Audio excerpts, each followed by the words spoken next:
చంద్రబాబు నాయుడు గారు నిన్న క్షేత్రస్థాయి పర్యటనలు చేయకుంటే నేనే ఆకస్మిక తనిఖీలు చేస్తా, మీరు వెళ్తారా, నన్ను వెళ్ళమంటారా, గదుల్లో కూర్చుంటే వాస్తవాలు తెలియవు, అధికారులైనా నేతలైనా ఫీల్డ్కి వెళ్లాల్సిందే, ప్రజలతో మాట్లాడినప్పుడే సమస్యలు తెలుస్తాయి, కల్తీ పాలు డయేరియాలపై ఉదాసీనత వద్దు, బాధితులకు అత్యుత్తమ వైద్య సేవలు అందించండి. ముఖ్యమంత్రి శ్రీకాకుళం తూర్పుగోదావరి జిల్లా అధికారులతో సమీక్ష, మీరు వెళ్తారా, నన్ను వెళ్ళమంటారా అని చెప్పి. ఇక్కడ డయోరియా 129 డయోరియా కేసులు శ్రీకాకుళంలో నమోదైనవి. 107 మంది వివిధ ఆసుపత్రుల్లో చికిత్స పొందుతూ ఉన్నారు. అలానే ఇక్కడ తూర్పుగోదావరి జిల్లాలో 20 మంది కల్తీ పాల కారణంగా అనారోగ్యం పాలైతే 6 చనిపోయినటువంటి పరిస్థితి.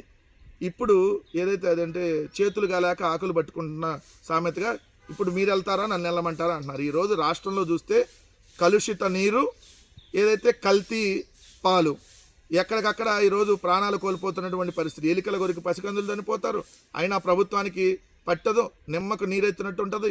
సో ఇప్పుడంటే మీరు వెళ్తారా, నన్ను వెళ్ళమంటారా అని చెప్పి చంద్రబాబు నాయుడు గారు ఇప్పుడు నిద్రలేసి వాళ్ళ మీద దోసేసి అంటా ఉన్నాడు.